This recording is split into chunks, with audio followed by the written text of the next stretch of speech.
Bueno, en esta nueva noticia sobre Greta Thunberg, que involucra nuevamente el activismo ambientalista, hemos tenido una rueda de prensa días atrás, que esto está cronicado en el artículo que acabo de sacar para la Fundación Libre, donde en esta rueda de prensa, en efecto, todo vía virtual, todo contacto digital, como nos tiene acostumbrada la cuarentena, hemos visto que han participado referentes juveniles de distintos espacios, particularmente de Argentina, Colombia, Filipinas, Kenia, donde esta activista verde, decimos activista verde en cuanto a su ecologismo manifiesto, sostuvo que ella reconoce que se encuentra en una zona privilegiada, pero que aún así hay que sumarse a una lucha contra el cambio climático y la superpoblación o sobrepoblación, como cada uno lo quiera definir.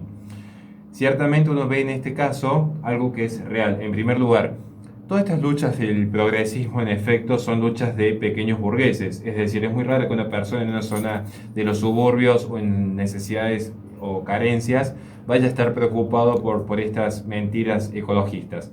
Pero vamos a tratar de desmitificar desde este programa algunas cuestiones para que la gente entienda por qué es una bandera de izquierda y por qué en efecto el ecologismo es esencialmente antihumanos.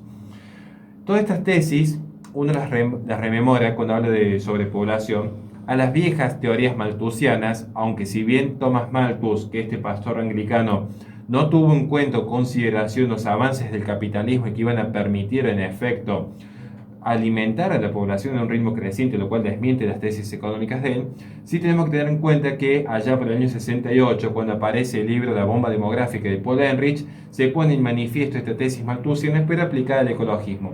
Por eso es muy común y normal escuchar que todos los espacios antinatalistas, todos los espacios animalistas, todos los espacios ambientalistas ven al ser humano como un cáncer que hay que extirpar. Y acá aparecen las distintas políticas estatales. No creen que esto es un mero discurso propio de la empresa privada de Netflix que desea llevar adelante un mensaje revolucionario para mayores ventas. Muy por el contrario, tenemos que, tanto como Greta Thunberg, como digamos vocera juvenil de algunos organismos, como anteriormente fue en tiempos pretéritos allá por la década del 90, Petra Kelly, ya pasándonos al año 2000 con Peter Singer y el auge del animalismo, siempre subyace esta idea de reducir la población. Y muchos dirán, eso es una tesis propia de la conspiración. Y yo le diría, no.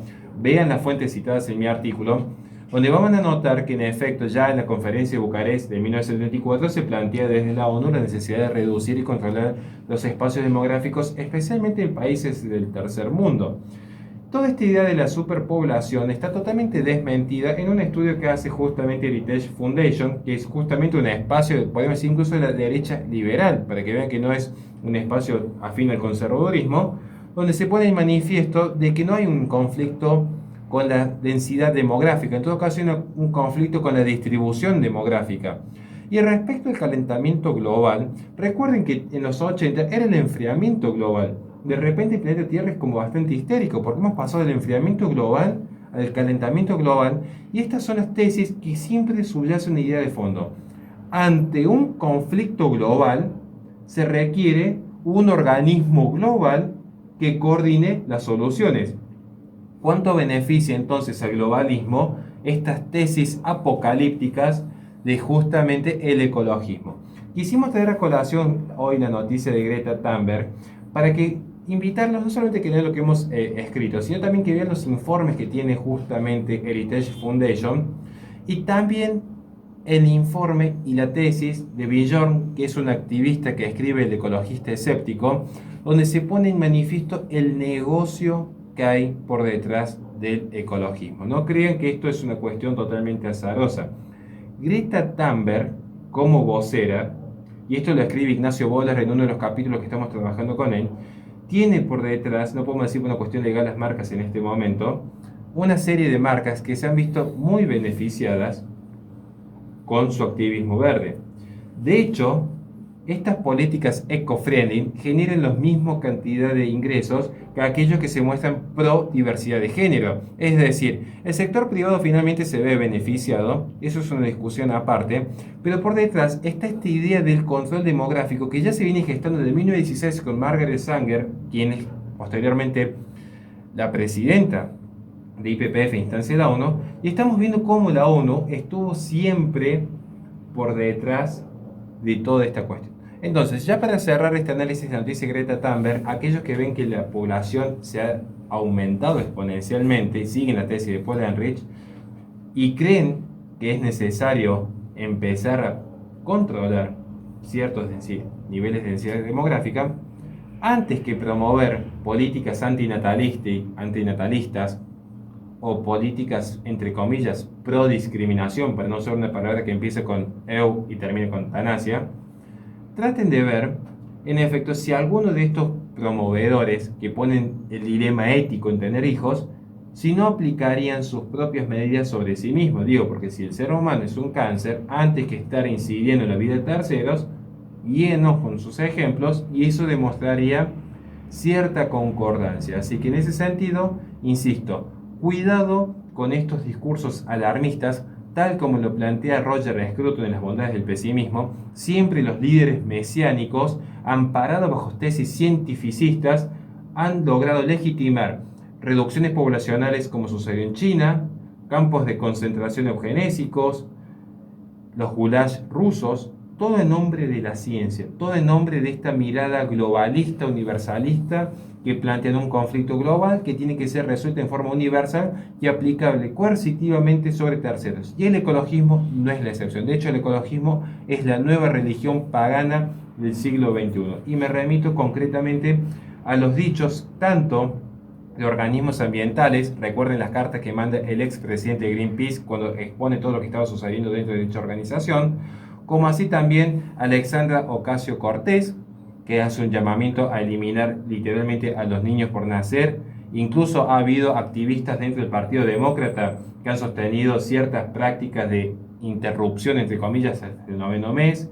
Recuerden el activismo del Partido Demócrata con Al Gore, vicepresidente de Bill Clinton, que ha sido el gran precursor de este conflicto climático totalmente desmentido del primero al último, al tal punto que él llegó a decir que el cambio climático era más grave que los huracanes en Estados Unidos, lo cual no resistía el más mínimo análisis económico.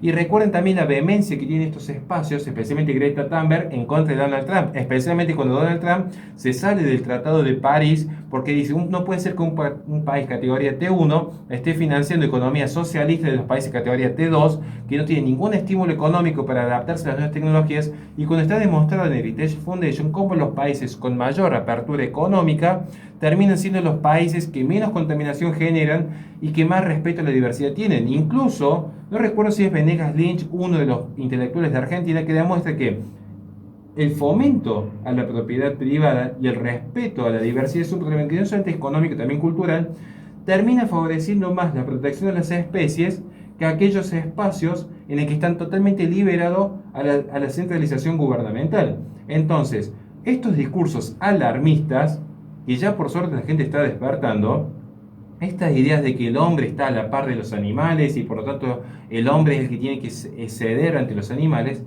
han puesto en manifiesto una vez más que detrás de todo esto es simplemente una pequeña élite gubernamental a nivel internacional que intenta socavar los niveles poblacionales de países del tercer mundo. A eso que muy bien has planteado, yo quisiera tomar dos ejemplos sencillos para entender el fenómeno de Greta Thunberg, que ver que no es una simple activista verde más del montón. Entonces voy a tomar en primer lugar una noticia vieja para que vean cómo este discurso verde, las famosas sandías, digamos, los que son verdes por fuera y rojos por dentro, estos discursos ambientalistas que ahora enarbola Greta Thunberg porque eso tiene su tiempo ya. Piensen en el informe Washington Post cuando explicaba que hubo dos atentados que tenían algo en común, que era el ecofascismo.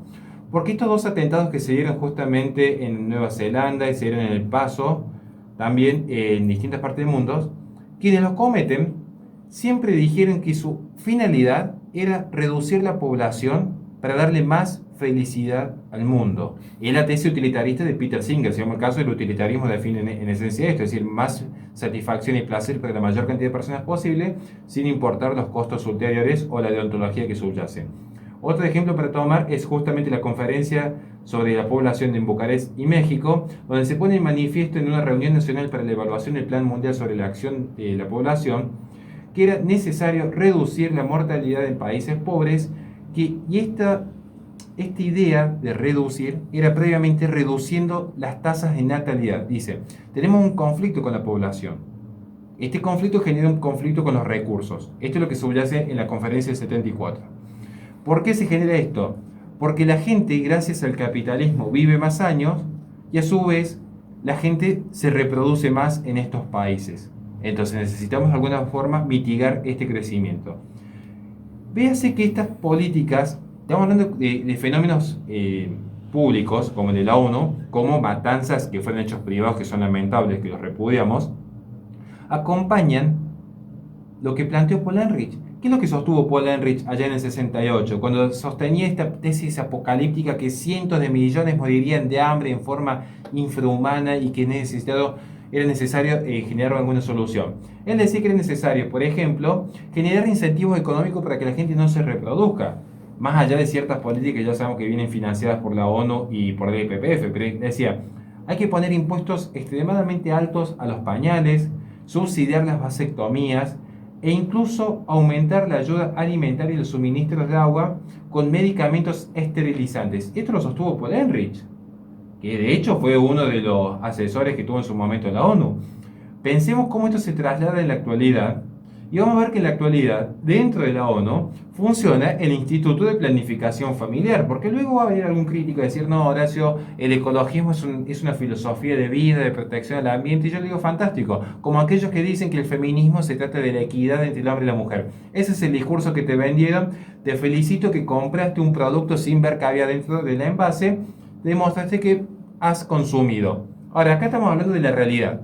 No lo que dice el feminismo que debería ser la igualdad entre el hombre y la mujer. La realidad. ¿Quiénes fueron los que fomentaron el feminismo? Ya lo explicó Agustín Laje en su libro.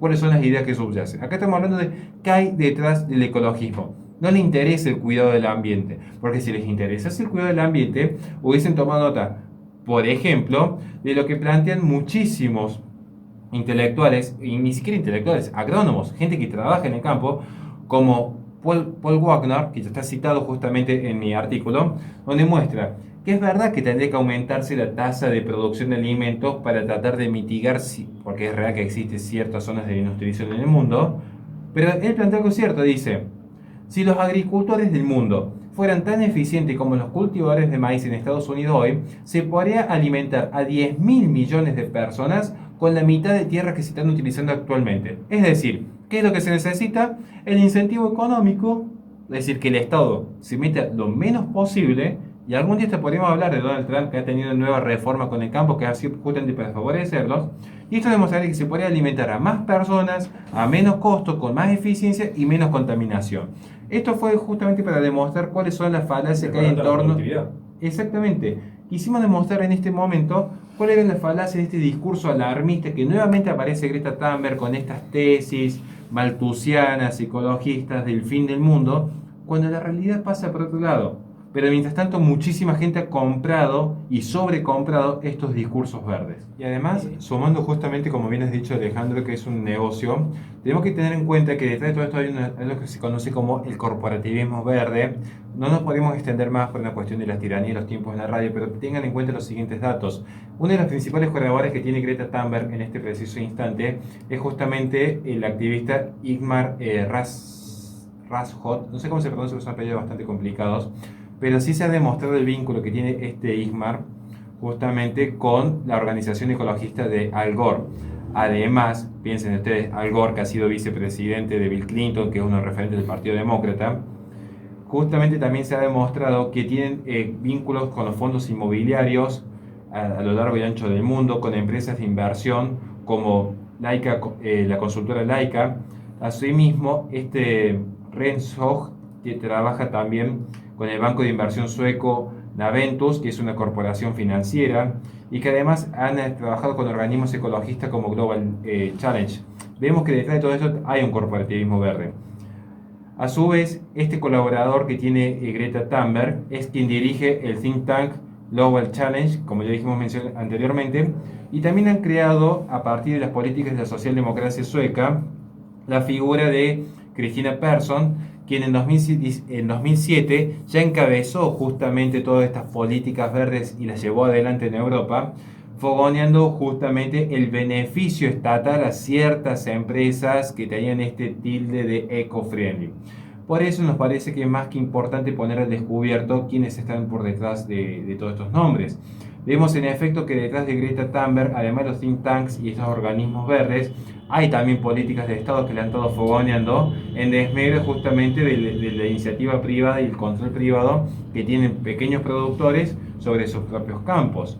Entonces, cuando vemos luego que aparece la fundación, por ejemplo, europea de Climate Foundation, es más que todo un lobby comunicacional y estratégico para generar acuerdos entre distintos países y que eso permite un corporativismo que le asegure los beneficios a ciertos capitales y no permitir la libre competencia que podría justamente, como lo demuestra Heritage Foundation, generar sistemas de polución mucho más limpios a partir de la iniciativa privada, lo cual es incluso moralmente mucho más válido.